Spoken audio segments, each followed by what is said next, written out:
अब देखो यहां पर हम डिस्कस करेंगे फिजिकल प्रॉपर्टीज में melting point, boiling point, solubility in water.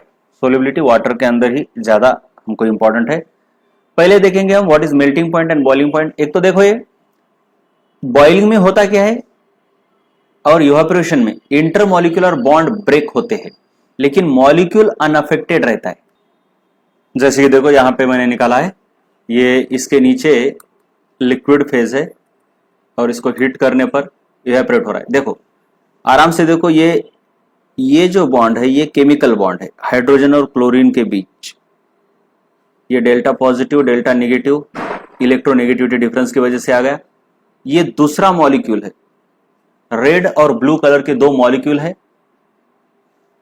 उनके अंदर वाले बॉन्ड है केमिकल बॉन्ड, लेकिन दो मॉलिक्यूल के बीच ये जो डॉटेड है ये फिजिकल बॉन्ड है। ये देखो ये फिजिकल बॉन्ड है। मॉलिक्यूल कौन कौन है, ये है एक मॉलिक्यूल, ये ऐसे चार मॉलिक्यूल है, इनके बीच ये जो डॉटेड लाइंस है ये है फिजिकल बॉन्ड। इसको हम इंटरमॉलिक्यूलर फोर्सेस भी बोलते हैं। मॉलिक्यूल के बीच ये जो होता है इनको एटम कहा जाता है। ये देखो एटम,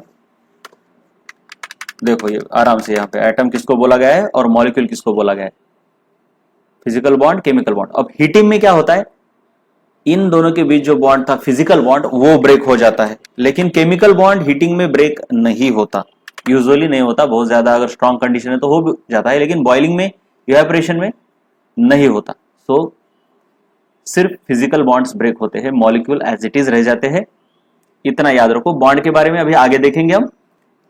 तो आगे क्या कहता है देखो, बॉइलिंग और इवेपोरेशन में इंटरमॉलिक्यूलर बॉन्ड यानी फिजिकल बॉन्ड ब्रेक होता है। इंटरमॉलिक्यूल का मतलब है फिजिकल बॉन्ड, इसको इंटरमॉलिक्यूलर फोर्सेस भी बोला जाता है।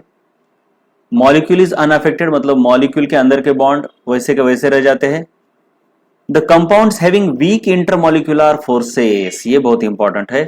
They have low melting point and low boiling point. बहुत ही सिंपल बात है, बॉन्ड को ब्रेक करने के लिए जितना मतलब बॉन्ड जितना स्ट्रांग रहेगा उतना उसको ब्रेक करने के लिए ज्यादा हीट देनी पड़ेगी। अगर इंटरमॉलिक्यूलर फोर्सेस वीक है तो वो तो जल्दी ही इवेपोरेट होगा या फिर मेल्ट होगा। देखो अब बॉन्ड की बात निकली है, उसको डिटेल में पढ़ना बहुत जरूरी है। इसके आगे बॉन्ड के ऊपर बहुत होने वाला है। बॉन्ड बेसिकली केमिकल और फिजिकल दो तरीके के होते हैं। फिजिकल बॉन्ड को इंटरमॉलिक्यूलर फोर्स भी यूजुअली कहा जाता है, लेकिन फिजिकल बॉन्ड हमारे सिलेबस में इंटर है, लेकिन कभी कभी इंट्रामॉलिक्यूलर भी हो सकता है फिजिकल बॉन्ड। फिजिकल बॉन्ड का एक ही मतलब होता है जिसमें इलेक्ट्रॉन की शेयरिंग या ट्रांसफर नहीं हुआ है, राइट। तो फिजिकल बॉन्ड अभी देखेंगे हम। केमिकल तो आयोनिक होता है, कोवेलेंट होता है, मेटालिक होता है, लेकिन अभी हम फिजिकल प्रॉपर्टीज में फिजिकल बॉन्ड पर फोकस करेंगे। फिजिकल बॉन्ड अट्रैक्टिव हो सकता है या फिर रिपल्सिव हो सकता है। जब वो अट्रैक्टिव होता है तो उसको वंडरवॉल फोर्सेस ऐसा या फिर वंडरवॉल बॉन्ड ऐसा भी कहा जाता है। ये अट्रैक्टिव जो फोर्सेस है या फिर अट्रैक्टिव फिजिकल बॉन्ड या फिर वंडरवॉल फोर्सेस है, इनके तीन टाइप्स है, 1 2 3। एक है लंडन फोर्सेस, दूसरा डायपोल डायपोल इंटरेक्शन, तीसरा है डायपोल इंड्यूस्ड डायपोल इंटरेक्शन। अभी इनके डिटेल में नहीं जाएंगे हम। यहाँ पे एक हाइड्रोजन बॉन्ड करके चीज होती है जो कि डायपोल डायपोल इंटरेक्शन का ही एक क्या होता है, सब टाइप होता है। हमको बस इनमें से कौन ज्यादा स्ट्रांग है कौन वीक है ये ज्यादा इंपॉर्टेंट है, तो इधर देखेंगे हम।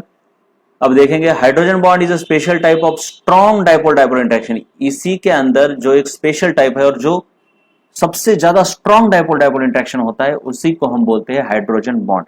बेसिकली हाइड्रोजन बॉन्ड कब होता है, when the interaction is between hydrogen and highly electronegative atom that is fluorine oxygen nitrogen. बस इन तीनों के साथ जब हाइड्रोजन अटैच्ड होता है तब वो जो इंटरमॉलिक्यूलर फोर्स बनाता है उसी को हाइड्रोजन बॉन्ड बोलेंगे। ये ऐसा नाइट्रोजन, क्योंकि बहुत ज्यादा इलेक्ट्रोनेगेटिव है, तीन लोग फ्लोरीन ऑक्सीजन नाइट्रोजन। ये ऐसे याद रखना है, इलेक्ट्रोनेगेटिविटी फोन कॉल ये क्लोरीन की नियरली सेम है। Phone call electronegativity order periodic table में सबसे ज्यादा स्ट्रॉन्ग इलेक्ट्रोनेगेटिव 4 एलिमेंट, उसमें भी फ्लोरीन ऑक्सीजन नाइट्रोजन 3 है। तो हाइड्रोजन जब इन तीनों में से किसी एक के साथ अटैच्ड होता है तब जो डायपोल डायपोल इंटरेक्शन बनता है उसको हाइड्रोजन बॉन्ड बोलते हैं हम। Now this strength is very important, strength of various intermolecular forces या फिर वंडरवॉल फोर्सेस। हाइड्रोजन बॉन्ड सबसे स्ट्रांग है, डायपोल डायपोल इंटरेक्शन उससे कम है, और सबसे कम है लंडन फोर्सेस या फिर डिस्पर्शन फोर्सेस। अभी मैंने यहां पर डायपोल इंड्यूस्ड डायपोल नहीं लिया क्योंकि उसकी उतनी जरूरत नहीं है, इसको नहीं लिया मैंने। इतने लोगों को ही तुम याद रखो, बहुत ज्यादा इंपॉर्टेंट है। इसी के बेसिस पर बॉइलिंग पॉइंट हमारे डिसाइड होने वाले हैं। London forces are directly proportional to surface area, ये बहुत इंपॉर्टेंट है। लंडन फोर्सेस या फिर डिस्पर्शन फोर्सेस, जिस मॉलिक्यूल का सरफेस एरिया साइज ज्यादा है वहां पे लंडन फोर्सेस ज्यादा रहेंगे। अब हम देखेंगे trends in boiling point and melting point. तो इसको छोड़ दो, ये कुछ नहीं। तो पहला पॉइंट है for various functional groups which are having similar molecular mass. Okay, इधर चाहिए ये मॉलिक्यूलर मास। अलग अलग फंक्शनल ग्रुप के बारे में देखेंगे हम जिनके पास मॉलिक्यूलर मास सेम है। तो boiling point varies as, same molecular mass है तो कार्बोक्सिलिक एसिड का सबसे ज्यादा बॉइलिंग पॉइंट होगा, उसके बाद अल्कोहल का, उसके बाद अमाइंस का। ये क्यों? ये तीनों हाइड्रोजन बॉन्ड दिखाते हैं, फिर उसके बाद ये कार्बोक्सिलिक एसिड दो हाइड्रोजन बॉन्ड बनाता है। अब इसके हाइड्रोजन बॉन्ड से इसका थोड़ा वीक है क्योंकि ये ऑक्सीजन है तो ज्यादा इलेक्ट्रोनेगेटिव है, तो ये OH बॉन्ड बहुत ज्यादा पोलर है देन NH बॉन्ड, है ना, ये बहुत ज्यादा पोलर होगा।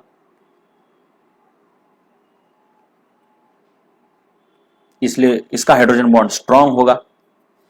उसके बाद आते हैं अल्डिहाइड्स और कीटोन्स, ये है ईथर्स, फिर ये अल्काइल हैलाइड्स है।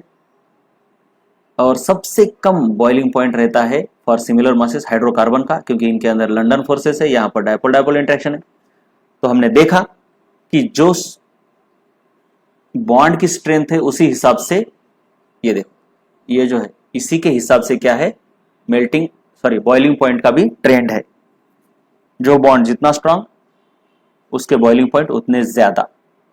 तो हमको यहां पे याद रखना है कि boiling point is directly related to molar mass and intermolecular forces. जिसका ज्यादा मोलार मास है उसका बॉइलिंग पॉइंट ज्यादा है, और दूसरी बात इंटरमोलिकुलर फोर्स भी जितना ज्यादा है उसका भी बॉइलिंग पॉइंट ज्यादा होता है। तो ट्रेंड्स इन बॉइलिंग पॉइंट एक एक एक करके और देखेंगे। ट्रेंड्स ऊपर भी देखे हमने, लेकिन अभी थोड़ा सिस्टमैटिकली।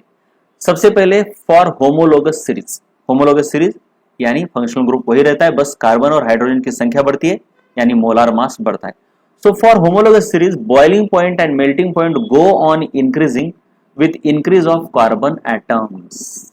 जैसे कि इधर देखो ये CH3Cl है, इधर देखो ये 3 है, ये होमोलोग्स है एक दूसरे के, या फिर होमोलोगस सीरीज के मेंबर्स है, होमोलोग्स भी कहा जाता है। तो जैसे इधर से इधर जाओगे तो मॉलिक्यूलर मास बढ़ रहा है, फंक्शनल ग्रुप वही है, क्लोरीन क्लोरीन क्लोरीन। तो जैसे जैसे तुम्हारा मॉलिक्यूलर मास या फिर नंबर ऑफ कार्बन बढ़ेंगे वैसे वैसे बॉइलिंग पॉइंट बढ़ेगा। तो इसका बॉइलिंग पॉइंट सबसे ज्यादा है 3 greater than 2 greater than 1। ठीक है। आइसोमर्स की बात की जाए, आइसोमर मतलब वो होते हैं जिनके मोलार मासेस सेम रहते हैं। देखो ऊपर क्या है, होमोलोगस सीरीज में जैसे नीचे आते हो मोलार मास बढ़ते हैं, इसीलिए बॉइलिंग पॉइंट बढ़ रहा है। मैंने बोला ना बॉइलिंग पॉइंट डिपेंड्स ऑन एक मोलार मास और दूसरा intermolecular forces. Functional group same है तो इंटरमोलिकुलर फोर्सेस सेम है, लेकिन मोलार मास बढ़ रहा है तो बॉइलिंग पॉइंट बढ़ा। दूसरा ट्रेंड है आइसोमर में। आइसोमर मतलब मोलार मास तो सेम है, उसके बाद देखना पड़ेगा फिर इंटरमोलिकुलर फोर्स किसमें ज्यादा है। अगर आइसोमर देखोगे ये तीनों एक दूसरे के आइसोमर है, सभी में 8 कार्बन ही है, लेकिन ब्रांचिंग बढ़ रही है। तो आइसोमर में याद रखना है मोर ब्रांच्ड आइसोमर हैव या फिर has less boiling point, more branch, क्योंकि ब्रांचिंग बढ़ने पर सरफेस एरिया बढ़ता है। देखो ब्रांचिंग बढ़ने पर सरफेस एरिया कम होता है, सरफेस एरिया कम होता है। देखो ब्रांचिंग बढ़ी तो सरफेस एरिया कम मतलब लंडन फोर्सेस कम, क्योंकि लंडन फोर्सेस डिपेंड करते हैं सरफेस एरिया के ऊपर, और ये लंडन फोर्सेस कम यानी इंटरमोलिकुलर फोर्सेस कम तो बॉइलिंग पॉइंट भी कम, ये ऐसे है, राइट। इसीलिए देखो इसका सरफेस एरिया इतना बड़ा है, इसका कम हो गया, ये ब्रांचिंग की वजह से कॉम्पैक्टनेस बढ़ता है और सरफेस एरिया कम होता है। ये देखो रीजन जो मैंने अभी समझाया, यही इधर दिया हुआ है रीजन। उसके बाद आइसोमर में देखा जाए तो सिस और ट्रांस आइसोमर में सिस आइसोमर का बॉइलिंग पॉइंट ज्यादा होता है। देखो ये जरा सिस आइसोमर है ये ट्रांस है। क्यों ऐसा होता है? क्योंकि इधर अगर देखो इसका डायपोल इधर है, इसका डायपोल इधर है, तो नेट डायपोल मोमेंट इसका नॉन जीरो है। Net dipole moment mu is not equal to zero. लेकिन अगर ये ट्रांस में देखोगे तो ये डायपोल इधर है, मान लो मैं ऐसा, एक्चुअली ये गलत हो गया, डायपोल ऐसा होना चाहिए क्योंकि ये मोर इलेक्ट्रोनेगेटिव है, और इसका डायपोल ये है। ये दोनों डायपोल एक दूसरे को अपोजिट है, तो ये कैंसिल करते हैं, इसलिए इसका डायपोल मोमेंट जीरो है। इधर भी उल्टा कर लो, ये ऐसा ऐसा, तो डायपोल मोमेंट जीरो है, इसका मतलब है पोलार बॉन्ड पोलार नहीं हुआ, मतलब ये मॉलिक्यूल पोलार नहीं है, तो डायपोल डायपोल इंटरेक्शन नहीं है, यानी इंटरमोलिकुलर फोर्स नहीं है। इंटरमोलिकुलर फोर्स नहीं है यानी डायपोल डायपोल नहीं है, तो फिर दूसरा होगा लंडन फोर्सेस, जो कि बहुत ही वीक रहते हैं। यहां पे डायपोल डायपोल इंटरेक्शन रहेगा, इसीलिए इसका बॉइलिंग पॉइंट कम है। उसके बाद आइसोमर की बात चल रही है। अब आइसोमर होने के बाद हम देखते हैं डिफरेंट हैलोजेंस के लिए, मतलब अल्काइल ग्रुप सेम है, लेकिन हैलोजन देखो कैसे हो रहा है, ये देखो ये बढ़ता है। तो क्या हो रहा है, इससे ये ज्यादा हेवी है, ये हेवी है, तो मोलार मास बढ़ रहा है ना, इधर से इधर हैलोजन बढ़ रहा है, हैलोजन का मास बढ़ रहा है, इसलिए मोलार मास बढ़ रहा है। मोलार मास बढ़ गया तो बॉइलिंग पॉइंट भी बढ़ता है, राइट। ऐसे इसके ऊपर क्वेश्चन कैसे आते हैं देखो जरा, देखो ये क्वेश्चंस बहुत ही सिंपल है। देखो, arrange following according to increasing order of boiling point, right. यहां पे तुमको मॉलिक्यूल्स दिए हैं, एक अल्कोहल दिया है, ये कार्बोक्सिलिक एसिड है, ये अल्काइल हैलाइड है, और ये अमाइन है। इनके मोलार मासेस जरा देखो, सभी के मोलार मासेस कैसे सिमिलर है, नियरली इक्वल है। तो हमने देखा जब मोलार मासेस इक्वल रहते हैं तो सबसे स्ट्रॉन्ग बॉइलिंग पॉइंट, सबसे ज्यादा बॉइलिंग पॉइंट कार्बोक्सिलिक एसिड का होता है, उसके बाद अल्कोहल होते हैं, अभी ऊपर देखा ना हमने ट्रेंड, उसके बाद अमीन्स आएंगे, और फाइनली सबसे कम आएगा अल्काइल हैलाइड। ये देखो ऐसा क्यों होता है, क्योंकि इन सबके बीच हाइड्रोजन बॉन्डिंग है, और इसके पास डायपोल डायपोल इंटरेक्शन है, जो कि हाइड्रोजन बॉन्डिंग से थोड़ा वीक होता है। Hydrogen bond dipole dipole interaction का ही सब टाइप है, लेकिन it's a special strong dipole dipole interaction. उसके आगे हम बात करेंगे पोलैरिटी की। पोलैरिटी मतलब पोलार, यानी पॉजिटिव चार्ज और निगेटिव चार्ज। मान लो हाइड्रोजन क्लोराइड है, इनके बीच दो शेयर्ड इलेक्ट्रॉन है, लेकिन ये बीच में ऐसे सेंटर में नहीं रहते, जो मोर इलेक्ट्रोनेगेटिव है उसकी तरफ ये शिफ्ट हो जाते हैं, इसलिए इसके ऊपर डेल्टा निगेटिव आता है, इसके लिए डेल्टा पॉजिटिव आता है। ये पॉजिटिव पोल कहलाता है, ये निगेटिव पोल कहलाता है, इसलिए ये इस मॉलिक्यूल को हम पोलार मॉलिक्यूल कहते हैं, जिसमें दो पोल्स होते हैं, इलेक्ट्रिसिटी के दो poles, positive negative, polar molecule. तो पोलार मॉलिक्यूल कब फॉर्म होता है, ऐसा कोवेलेंट बॉन्ड जिसके दो बाजू में दो डिफरेंट इलेक्ट्रोनेगेटिविटी वाले एटम्स है, या फिर इलेक्ट्रोनेगेटिविटी डिफरेंस ज्यादा है। So it depends on the difference in the electronegativity of atoms. अगर इलेक्ट्रोनेगेटिविटी डिफरेंस बहुत कम है या जीरो है तो मॉलिक्यूल पोलार नहीं रहेगा। जैसे कि कार्बन हाइड्रोजन, इसको पोलार नहीं बोल सकते, दोनों की इलेक्ट्रोनेगेटिविटी नियरली सेम है। कार्बन कार्बन बॉन्ड ये तो कंप्लीटली नॉन पोलर है, हाइड्रोजन हाइड्रोजन ये भी नॉन पोलर है, लेकिन हाइड्रोजन नाइट्रोजन ये पोलर हो जाएगा बॉन्ड, ठीक है। ये पोलैरिटी बहुत ज्यादा काम की चीज है, क्योंकि पोलैरिटी की वजह से चार्जेस आते हैं, और चार्जेस आने की वजह से ही रिएक्शन में एक दूसरे के ऊपर अटैक होता है। क्यों अटैक होता है भाई, कहीं तो प्लस चार्ज होना चाहिए, कहीं तो माइनस चार्ज होना चाहिए, तो ये दोनों एक दूसरे के ऊपर अटैक करेंगे ना। ये ए है, ये बी है, ये सी है, ये डी है। मान लो इनके ऊपर कोई चार्ज ही नहीं, तो ये अट्रैक्ट एक दूसरे को नहीं करेंगे, अटैक भी नहीं करेंगे। मान लो इसके ऊपर प्लस चार्ज है, इसके ऊपर माइनस है, इसके ऊपर माइनस है, इसके ऊपर प्लस है, तो ये प्लस और ये माइनस ये इसको अटैक करेगा इसके ऊपर, और अटैक होने के बाद ही रिएक्शन होगी। सो पोलार होना बहुत ज्यादा इंपॉर्टेंट है, पोलैरिटी की वजह से रिएक्शन होती है। अगर पोलैरिटी नहीं है तो फिर रिएक्शन होगी ही नहीं। तो यहां पे तुम देखोगे तो पोलैरिटी किस तरीके से बढ़ रही है, देखो जरा पोलैरिटी किस तरीके से बढ़ रही है। ये देखो ये बहुत ज्यादा पोलर है, ये थोड़ा कम पोलर है, ये और कम पोलर है। क्यों? क्योंकि इलेक्ट्रोनेगेटिविटी डिफरेंस कम होते जा रहा है। हाइड्रोजन की इलेक्ट्रोनेगेटिविटी तो सेम है, लेकिन फ्लोरीन की बहुत ज्यादा है, तो डिफरेंस ज्यादा है। तो ये देखो शेयर्ड पेयर, ये मिडल से जितनी दूर उतनी पोलैरिटी ज्यादा है, इलेक्ट्रोनेगेटिव डिफरेंस जितना ज्यादा उतनी पोलैरिटी ज्यादा है। तो ये क्या कहता है, देखो polarity is very important because it is directly related. Directly मतलब जितनी ज्यादा पोलैरिटी उतनी ज्यादा प्रॉपर्टी। डायरेक्ट का मतलब ये बढ़ गया तो वो भी बढ़ गया। कौन कौन बढ़ता है फिर पोलैरिटी बढ़ने पर? मेल्टिंग पॉइंट बढ़ता है, बॉइलिंग पॉइंट, मेल्टिंग पॉइंट दोनों बढ़ते हैं, रिएक्टिविटी बढ़ती है, सोल्युबिलिटी इन वाटर या फिर पोलर सॉल्वेंट बढ़ती है, एसिडिक स्ट्रेंथ भी बढ़ती है। ये क्या होता है हम धीरे धीरे आगे तो देखेंगे। तो various functional group show following trend in polarity, तो वही ट्रेंड है जो कि इंटरमोलिकुलर फोर्सेस का ट्रेंड था। कार्बोक्सिलिक एसिड, अल्कोहल और अमाइंस, इनमें पोलैरिटी ज्यादा है, फिर इनके बाद इनमें पोलैरिटी थोड़ी कम है और इनमें तो बहुत कम है। हाइड्रोकार्बन में पोलैरिटी बहुत कम रहती है, बहुत ज्यादा कम। ठीक है, तो इसका क्या है, पोलैरिटी का सबसे पहला इंपॉर्टेंट यूज है वो है सोल्यूबिलिटी में।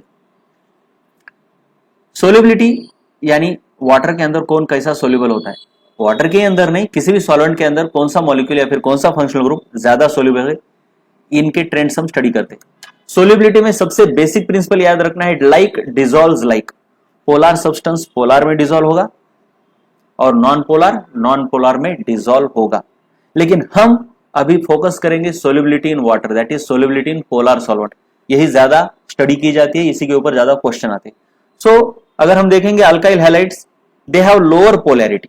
अल्काइल हैलाइड की पोलैरिटी देखो, ये पूरा जो ट्रेंड है इसमें अल्काइल हैलाइड की पोलैरिटी कैसे कम है, तो हम क्या बोल सकते हैं, पोलैरिटी कम है इसीलिए they are less soluble in polar solvents. अभी हमने देखा ना लाइक डिसॉल्व्स लाइक, तो ये लेस पोलर है, लेस पोलर है, तो ये पोलर वाले में उतना ज्यादा डिसॉल्व नहीं होते। So they are less soluble in polar solvents like water, but they are alkyl halides are more soluble in organic solvents या फिर non polar solvents like benzene and carbon tetrachloride.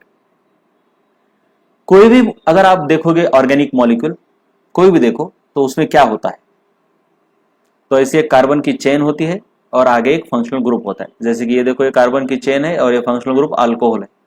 ये functional group होता है polar और carbon की chain होती है non polar, हमेशा याद रखना।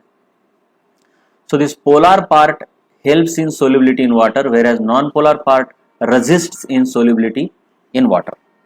तो इसीलिए जितनी ज्यादा ये चेन बड़ी होगी उतना नॉन पोलर पार्ट ज्यादा होगा और इसलिए ये वाटर में उतने सोल्यूबल नहीं होंगे। इसलिए बड़े बड़े ऑर्गेनिक मॉलिक्यूल्स वाटर में सोल्यूबल नहीं होते, क्योंकि बड़े मॉलिक्यूल का मतलब है नॉन पोलर पार्ट ज्यादा। Non polar part polar water में डिसॉल्व नहीं होना चाहता, लाइक डिसॉल्व्स लाइक, राइट। इसलिए छोटे मॉलिक्यूल उनकी सोल्यूबिलिटी ज्यादा होती है, कोई भी फंक्शनल ग्रुप लो, और जितना ज्यादा पोलर मॉलिक्यूल उसकी सोल्यूबिलिटी ज्यादा रहेगी। लेकिन for a given functional group अगर कार्बन की लेंथ बढ़ती है तो सोल्यूबिलिटी कम होती है। मतलब होमोलोगस सीरीज में अभी हमने बॉइलिंग पॉइंट देखा था, होमोलोगस सीरीज में तो कार्बन की संख्या जैसे जैसे बढ़ती है वैसे वैसे बॉइलिंग पॉइंट बढ़ता है, लेकिन सोल्यूबिलिटी कम होती है, सोल्यूबिलिटी कम होती है। क्यों? क्योंकि पोलर पार्ट बढ़ता है। सोल्यूबिलिटी इन वाटर की बात कर रहा हूं मैं, सोल्यूबिलिटी इन वाटर कम हो जाती है। उसके बाद जितना ज्यादा पोलर मॉलिक्यूल उसकी सोल्यूबिलिटी ज्यादा होगी। मतलब अगर तुम्हारे पास एक है ब्यूटेन C4H10 और दूसरा है तुम्हारा C4H9OH अल्कोहल, ये भले ही देखो दोनों सिमिलर है, चार चार कार्बन वाले, लेकिन इसकी सोल्यूबिलिटी ज्यादा है क्योंकि ये पोलर नहीं है, ये हाइड्रोकार्बन है और ये OH की वजह से पोलर है, इसलिए डिसॉल्व हो जाएगा वाटर में। So for any functional group higher homologues मतलब members with more carbon will have less solubility in water, more boiling point. Higher homologues will have more boiling point but less solubility in water. ये बहुत ज्यादा important है। चलो अब देखेंगे हम आगे melting point. Melting point directly depends on molar mass, intermolecular forces, packing. यहां पे इंपॉर्टेंट है पैकिंग। अब इतना टेंशन नहीं लेना है कि ये पैकिंग क्या होती है। तो पैकिंग के मामले में देखा जाए तो सिस आइसोमर की पैकिंग, पोलैरिटी सिस आइसोमर की ज्यादा होती है लेकिन पैकिंग पुअर होती है। सिस आइसोमर की पोलैरिटी ज्यादा होती है इसलिए बॉइलिंग पॉइंट ज्यादा होता है, लेकिन पैकिंग पुअर होती है इसलिए मेल्टिंग पॉइंट कम होता है। ये याद रखना है। बाकी मेल्टिंग पॉइंट के ऊपर उतने ज्यादा क्वेश्चन आते नहीं। इनके ऊपर कुछ क्वेश्चन देखेंगे सोल्यूबिलिटी के ऊपर वगैरह वगैरह। चलो क्या पहला क्वेश्चन बोलता है देखो जरा, arrange in descending order of boiling point. तो सबसे पहले तो तुम आराम से देखो यहां पे क्या एक ट्रेंड है, यहां से यहां तक देखोगे तो कार्बन की संख्या बढ़ती जा रही है और यहां से यहां कार्बन की संख्या उतनी है। तो सिंपल सी बात है यहां से यहां तक तो बॉइलिंग पॉइंट बढ़ते जाएगा। अब बॉइलिंग पॉइंट को कोई वैल्यू देते हैं, जब भी तुमको असेंडिंग डिसेंडिंग ऑर्डर पूछी जाए तो कुछ वैल्यू दें। मान लो इसको 10 वैल्यू दे दी, तो इसके तो कार्बन की संख्या ज्यादा है इसलिए इसकी कुछ 15 आएगी, मतलब बड़ा बॉइलिंग पॉइंट ज्यादा होगा ना, कार्बन की संख्या बढ़ती है होमोलोगस सीरीज में तो बॉइलिंग पॉइंट बढ़ता है, राइट। उसके बाद यहां पे कार्बन की संख्या देखो इससे कम है, इससे कम है, तो इससे कम लेकिन इससे ज्यादा होना चाहिए तो 12। अब ये देखो इसको और इसको देखो, ये दोनों आइसोमर है, कार्बन की संख्या 4 ही है लेकिन ये ब्रांच्ड है, तो ब्रांचिंग होने के बाद बॉइलिंग पॉइंट कम होता है। कम होगा लेकिन इससे कम नहीं होगा क्योंकि इससे तो 3 ही कार्बन है, तो इसको वैल्यू हम देंगे 13, मतलब इससे ज्यादा लेकिन इससे कम। तो असेंडिंग ऑर्डर में अगर तुमको बोला जाए तो सबसे कम वाला ये पहला, फिर इस डिसेंडिंग ऑर्डर बोला है तो सबसे ज्यादा वाला ये दूसरा, उसके बाद कौन है, डिसेंडिंग ऑर्डर देखनी है, डिसेंडिंग सबसे बड़ा ज्यादा बॉइलिंग पॉइंट वाला सबसे पहले, उसके बाद कौन आता है देखो 13 वाला मतलब 4, फिर उसके बाद 12 यानी 3 और सबसे पीछे आएगा तुम्हारा 1 वाला। This is the descending order of boiling point.